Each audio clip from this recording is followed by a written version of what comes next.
नमस्कार। हम अपने आसपास दृष्टि डालें तो अनुभव करेंगे कि सभी लोगों की रुचि भगवान में नहीं है।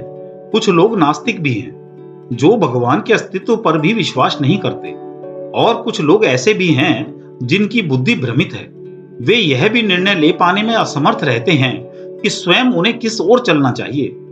जिन लोगों की भगवान में रुचि नहीं होती, उन लोगों की मनोदशा कैसी होती है और ऐसा किस कारण होता है?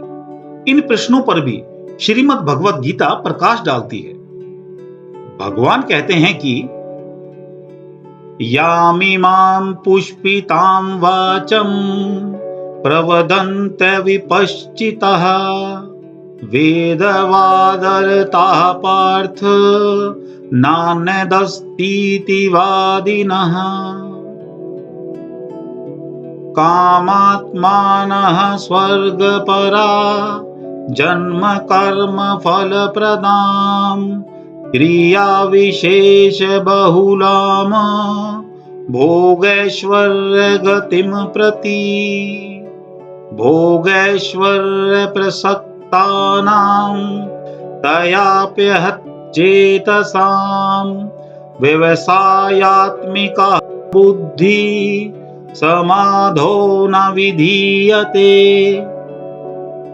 हे प्रथानंदन, जो कामनाओं में तन्मय हो रहे हैं, स्वर्ग को ही श्रेष्ठ मानने वाले हैं, वेदों में कहे हुए सकाम कर्मों में प्रीति रखने वाले हैं, जो ऐसा कहते हैं कि भोगों के सिवाय और कुछ है ही नहीं, वे अविवेकी मनुष्य इस प्रकार की जिस पुष्पित दिखाऊ शोभायुक्त वाणी को कहा करते हैं, जो कि जन्म रूपी कर्म फल को देने वाली है तथा भोग और ऐश्वर्य की प्राप्ति के लिए बहुत सी क्रियाओं का वर्णन करने वाली है, ऐसी पुष्पित वाणी से जिसका अंतःकरण हर लिया गया है, अर्थात भोगों की ओर खिंच गया है, और जो भोग तथा ऐश्वर्य में अत्यंत आसक्त हैं, उन मनुष्यों की परमात्मा में निश्चयात्मिका बुद्धि नहीं होती। ऐसे मनुष्य कामनाओं में इतने रचे बसे रहते हैं कि वे कामना रूप ही बन जाते हैं। उनको अपने में और कामना में भिन्नता ही नहीं दिखाई देती। उनका तो यही भाव होता है कि कामना के बिना आदमी जी नहीं सकता, कामना के बिना कोई भी काम नहीं हो सकता, कामना के बिना आदमी पत्थर की जड़ हो जाता है, उसको चेतना भी नहीं रहती। ऐसे भाव वाला पुरुष कामात्मना है। ऐसे मनुष्यों के लक्ष्य में स्वर्ग ही सर्वश्रेष्ठ होता है और वह उसकी प्राप्ति में ही रात दिन लगे रहते हैं। ऐसे मनुष्य वेदों में कहे गए सब काम कर्मों में प्रीति रखने वाले होते हैं, अर्थात वेदों का तात्पर्य भोगों और स्वर्ग की प्राप्ति में ही मानते हैं। उनकी मान्यता में यहाँ के और स्वर्ग के भोगों के सिवाय और कुछ है ही नहीं, अर्थात उनकी दृष्टि में भोगों के सिवाय परमात्मा, तत्वज्ञान, मुक्ति, भगवत प्रेम आदि कोई चीज है ही नहीं। अतः वे भोगों में ही रचे बसे रहते हैं। भोग भोगना उनका मुख्य लक्ष्य रहता है। जिनमें सत असत, नित्य अनित्य, अविनाशी विनाशी का विवेक नहीं है, ऐसे अविवेकी मनुष्य वेदों की जिस वाणी में संसार और भोगों का वर्णन है, उस पुष्पित वाणी को कहा करते हैं। यहाँ पुष्पिताम कहने का तात्पर्य है कि भोग और ऐश्वर्य की प्राप्ति का वर्णन करने वाली वाणी केवल फूल पत्ती ही है, फल नहीं है। तृप्ति फल से ही होती है, फूल पत्ती की शोभा से नहीं। वह वाणी स्थायी फल देने वाली नहीं है। उस वाणी का जो फल स्वर्ग आदि का भोग है, वह केवल देखने में ही सुंदर दिखता है, उसमें स्थायीपन नहीं है। वह पुष्पित वाणी जन्म रूपी कर्म फल को देने वाली है, क्योंकि उसमें सांसारिक भोगों को ही महत्व दिया गया है। उन भोगों का राग ही आगे जन्म का कारण है। वह पुष्पित अर्थात दिखाऊ शोभायुक्त वाणी भोग और ऐश्वर्य की प्राप्ति के लिए जिन सकाम अनुष्ठानों का वर्णन करती है, उनमें क्रियाओं की बहुलता रहती है, अर्थात उन अनुष्ठानों में अनेक तरह की विधियां होती हैं, अनेक तरह की क्रियाएं करनी पड़ती हैं, अनेक तरह के पदार्थों की आवश्यकता पड़ती है, एवं शरीर आदि में परिश्रम भी अधिक होता है। ऐसी पुष्पित वाणी से जिसका चित्त अपहृत हो गया है, अर्थात स्वर्ग में बड़ा भारी सुख है, दिव्य नंदन वन है, अप्सराएं हैं, अमृत है, ऐसी वाणी से जिनका चित्त उन भोगों की तरफ खिंच गया है वे शरीर की प्रधानता को लेकर यहाँ के अथवा स्वर्ग के भोग भोगना चाहते हैं।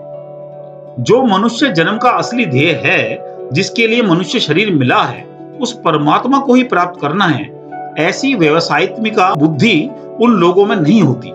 तात्पर्य यह है कि जो भोग भोगे जा चुके हैं, जो भोग भोगे जा सकते हैं, जिन भोगों को सुन रखा है और जो भोग सुने जा सकते हैं, उनके संस्कारों के कारण बुद्धि में जो मलिनता रहती है, उस मलिनता के कारण संसार से सर्वथा विरक्त होकर एक परमात्मा की तरफ चलना है, ऐसा दृढ़ निश्चय नहीं होता। ऐसे ही संसार की अनेक विद्याओं, कलाओं आदि का जो संग्रह है, उससे मैं विद्वान हूं, मैं जानकार हूं, ऐसा जो अभिमान जन्य सुख का भोग होता है, उसमें आसक्त मनुष्यों का भी परमात्मा प्राप्ति का एक निश्चय नहीं होता।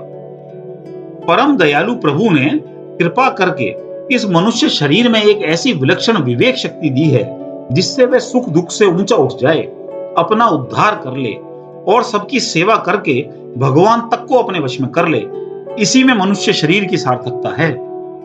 परंतु नाशवान भोग और संग्रह में आसक्त हो जाना पशु बुद्धि है, क्योंकि पशु पक्षी भी भोगों में लगे रहते हैं। ऐसे ही अगर मनुष्य भी भोगों में लगा रहे तो पशु पक्षियों में और मनुष्य में अंतर ही क्या रहा। पशु पक्षी तो भोग योनि है, अतः उनके सामने कर्तव्य का प्रश्न ही नहीं है। परंतु मनुष्य जन्म तो केवल अपने कर्तव्य का पालन करके अपना उद्धार करने के लिए ही मिला है, भोग भोगने के लिए नहीं। इसलिए मनुष्य के सामने जो कुछ अनुकूल प्रतिकूल परिस्थिति आती है, वह सब साधन सामग्री है, भोग सामग्री नहीं। जो उसको भोग सामग्री मान लेते हैं, उनकी परमात्मा में व्यवसायित्मिका बुद्धि नहीं होती। वास्तव में सांसारिक पदार्थ परमात्मा की तरफ चलने में बाधा नहीं देते, प्रत्युत वर्तमान में जो भोगों का महत्व अंतःकरण में बैठा हुआ है, वही बाधा देता है। भोग उतना नहीं अटकाते जितना भोगों का महत्व अटकाता है। अटकाने में अपनी रुचि, इच्छा की प्रधानता है। भोग और संग्रह की रुचि को रखते हुए कोई परमात्मा को प्राप्त करना चाहे तो परमात्मा की प्राप्ति तो दूर रही, उनकी प्राप्ति का एक निश्चय भी नहीं हो सकता। कारण कि जहां परमात्मा की तरफ चलने की रुचि है, वहीं भोगों की रुचि भी है। जब तक भोग और संग्रह में मान बढ़ाई, आराम में रुचि है, तब तक कोई भी एक निश्चय करके परमात्मा में नहीं लग सकता, क्योंकि उसका अंतःकरण भोगों की रुचि द्वारा हर लिया गया।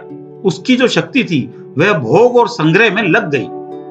मनुष्य की ऐसी मनोदशा का वर्णन करके भगवान यही बताना चाहते हैं कि भोग संग्रह में लगा हुआ मनुष्य अपने कल्याण के विषय में एक दृढ़ संकल्प लेने में भी अक्षम हो जाता है।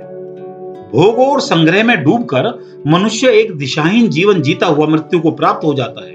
उसका यह अनमोल जीवन व्यर्थ ही चला जाता है और वह जन्म मरण के चक्र से कभी निकल नहीं पाता। आपको यह वीडियो अच्छी लगी है तो लाइक, कमेंट व शेयर करें। आप हमारे चैनल पर पहली बार आए हैं तो चैनल सब्सक्राइब करके बेल आइकन भी अवश्य दबाएं। धन्यवाद।